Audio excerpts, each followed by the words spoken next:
मित्रांनो नमस्कार. सर्वप्रथम आपल्या सर्वांचं माझ्या यूट्यूब चॅनलला हार्दिक स्वागत आहे.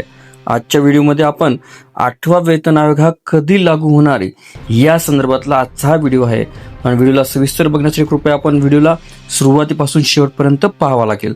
चला तर मग आपण आपल्या आता व्हिडिओकडे वळूयात. देशातील जे लाखो सरकारी कर्मचारी आणि निवृत्ती वेतनधारक 8व्या केंद्रीय वेतन आयोगाच्या अंमलबजावणीची आतुरतेने वाट पाहत आहेत. आता केंद्र सरकारने याबद्दल एक महत्वाचं अपडेट हाती दिले आहे. अर्थ मंत्रालयाने लोकसभेमध्ये स्पष्ट केलं आहे की 8वा वेतन आयोग नेमका कधी लागू होणार याबद्दलचा निर्णय सरकार नंतर घेणार आहे.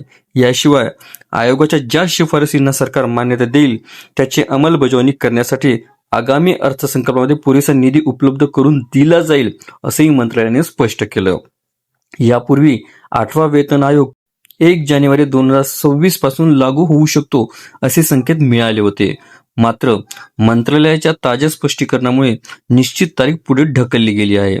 धोरण स्तरावर इतर टाइमलाईनवरही चर्चा झाली आहे. यामध्ये आर्थिक वर्ष 2028 पासून अंमलबजावणी करणे आणि 1 जानेवारी 2026 पासून सुरू होणाऱ्या 5 तिमाहीसाठी थकबाकी देण्याचा पर्याय देखील समाविष्ट आहे.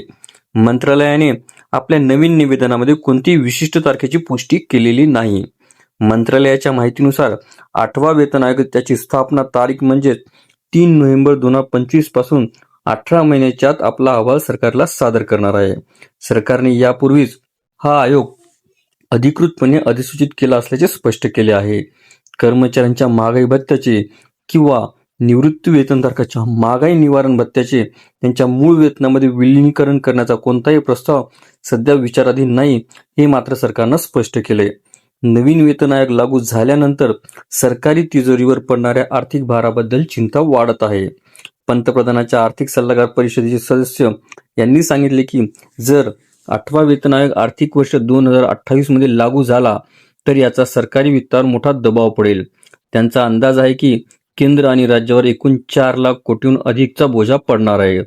जर 5 तिमाहीची थकबाकी जोडली गेली तर ही रक्कम सुमारे 9 लाख कोटीपर्यंत पोहोचू शकते. आपल्याला व्हिडिओ आवडले असल्यास चॅनलला नक्कीच लाईक, शेअर आणि कॉमेंट्स करायला विसरू नका. तसेच चॅनलला ऑल नोटिफिकेशन्स ऑन करून सबस्क्राईब करा जेणेकरून व्हिडिओचे सर्व नोटिफिकेशन्स आपल्याला सर्वप्रथम मिळतील. लवकरच आपण पुढच्या व्हिडिओमध्ये भेटूया. तोपर्यंत नमस्कार.